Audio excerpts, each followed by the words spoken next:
Pleasant good evening to each and every single one of you. I think you could be a little bit more louder. Pleasant good evening. Good evening. It is definitely an honor to be here sharing in this moment with each and every single one of you. I want to start by saying thank you to the ISC for having me and trusting me to deliver this evening's presentation. Alright, so for this evening, I have been tasked with speaking to you guys very, very briefly, no worries, on the topic of young people lighting the world with change. Young people lighting the world with change. Alright, so let's go. Every single opportunity that I get to speak, every chance that I get to talk, to do anything basically, my goal is very simple. I have one simple objective each and every single time, and that is to challenge the minds of those who are currently listening to me. And the reason why I say challenge is because for me, a challenge results in action. So I don't simply want that after a presentation, people clap and that is it. I don't want that after speaking or putting effort into something, people smile at me and that is it. I want that something takes place in your mind to the point where you tell yourself that this is information that you can act on. And act on to the point where after you leave a presentation, after you leave anything that I've done, you tell yourself that there's somebody that might be able to benefit from it. So whether or not as a family member, a friend, whoever it is, because a challenge results in action. And action is exactly what I believe that change is action. So for us as young people, I don't want us to simply live in the world with change in inverted commas or the thought of things being different. But I want us to truly live in the world with action. I want us to live in the world with our excellence, with our passion, with our patience. I want us to live in the world with our purpose, with some morals. I want us to live in the world with consistency. Because our actions unconsciously give other people permission to do the same. For those of you who do not recognize those words, those are the famous words of Marianne Williamson.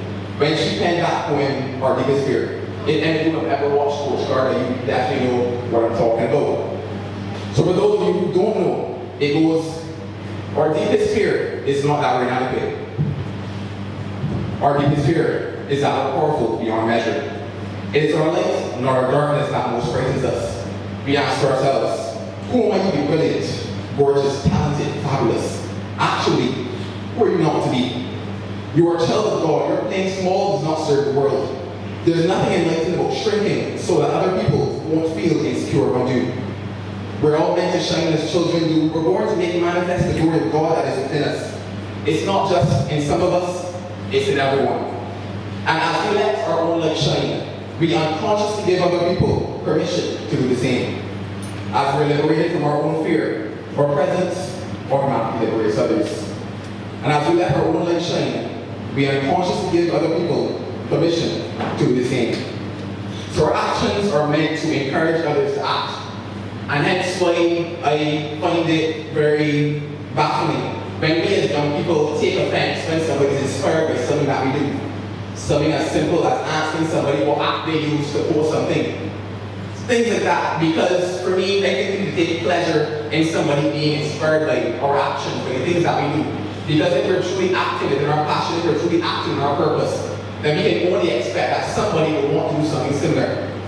For me personally, I take it as a complete honor when somebody messages me and say, yo, like, I want to be like you, or I want to do something that you're doing. For me, I like to keep it very real and I do my life whenever I'm talking. So literally, let's say 2 weeks or so ago, a friend of mine messaged me, he was like, yo, Joel, like honestly, you challenged me and I cannot wait to get at your level. But for me, it's not just to say thank you. Because sure, I felt good on the inside because I told myself, yeah, this is action. But it went further than that. So our response to him was, thanks a lot, bro, definitely appreciate it. But I look forward to the day that you surpass me.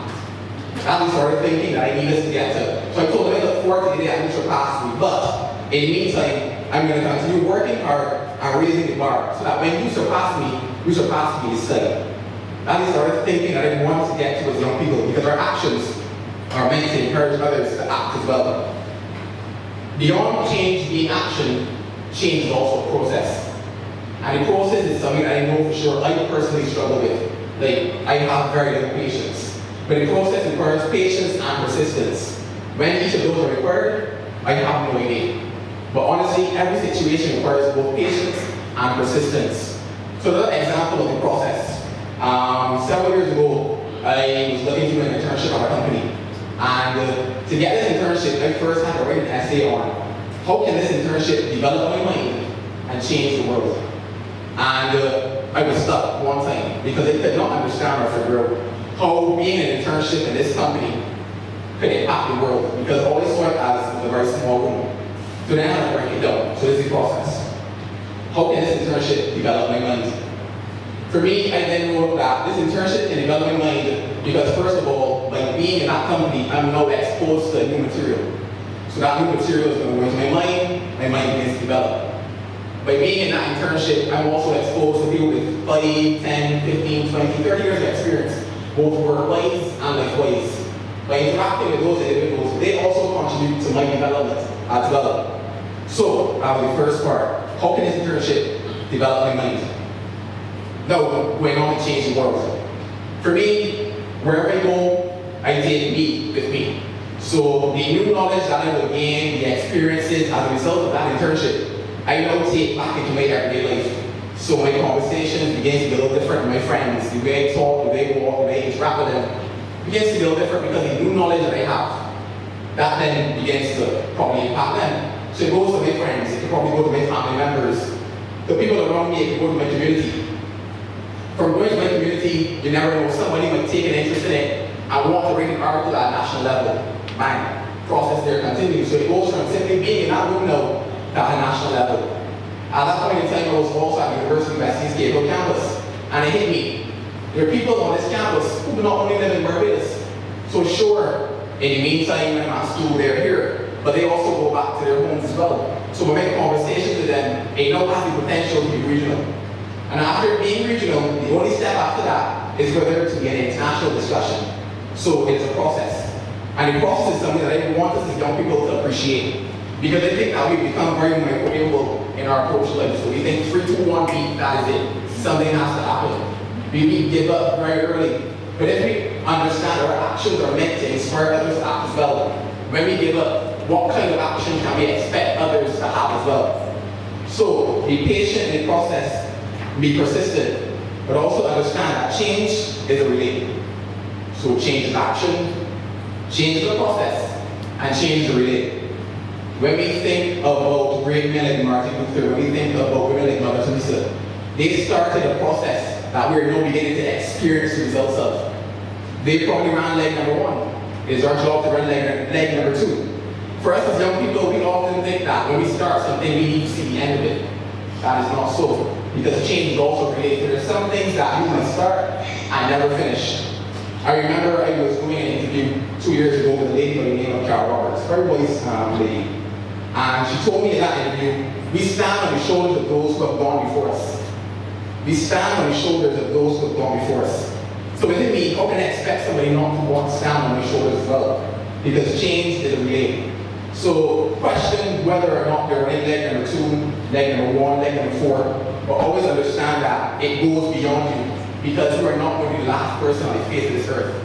So I was also supposed to incorporate sustainable, at least one sustainable development goal for the region. But within my mind, I started to think of all of them. So things like zero hunger, no poverty. For me, when I think about things like that, poverty on one end, to an extent, could be considered to be greed on another. So if we're going to consider how can we change that, it means that we need to change the mentality or the mindset of individuals.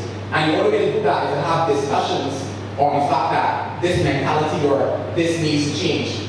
So if we truly want to see the sustainable development goals of the region reached, it means that we as young people today need to act. When we think about education for all, access to education, we ourselves understand what primary education has done for us, what secondary education has done for us in terms of setting the foundation for our life. So if we begin to have discussions about these kind of things in form, we have our social media, we understand the impact of social media. Let us use it for something other than a picture. So when we understand the impact that we can have after we have a discussion, somebody with needs or resources to fund our dream or to fund the discussion in terms of putting another primary school somewhere, paying a couple more teachers, that all can come about as a result of a discussion. When we think about access to tertiary education, me personally, I would have never gone this speech without being at the University of West East Gabriel campus, because I would not have gotten a chance to interact with the person responsible for giving the speech. So it means that in education systems like these, we also need to understand that it goes beyond just simply the education, but it's also about the interaction that we have on this campus. Because if we're truly going to let the world change, it means that we need other people, because we cannot do it all. There are billions of people in this world. We need to start connecting with them as well, and these institutions are the places that we do that. So we're having discussions about the importance of being in a campus like this, allow people to understand, you know what, maybe we need to build another. So instead of going brief, and I believe in my head I've come to the end of everything that I want to touch and cover. But the last thing I truly want to say or to reiterate is that change is action, change is a process, and change is a relate. So if we truly want to live this world with change, let us live it with our actions, with our excellence, with our passion, with our patience, with our persistence, with our consistency. Because our actions unconsciously give other people permission to do the same. My name is Joel Manning, and it has truly been a pleasure.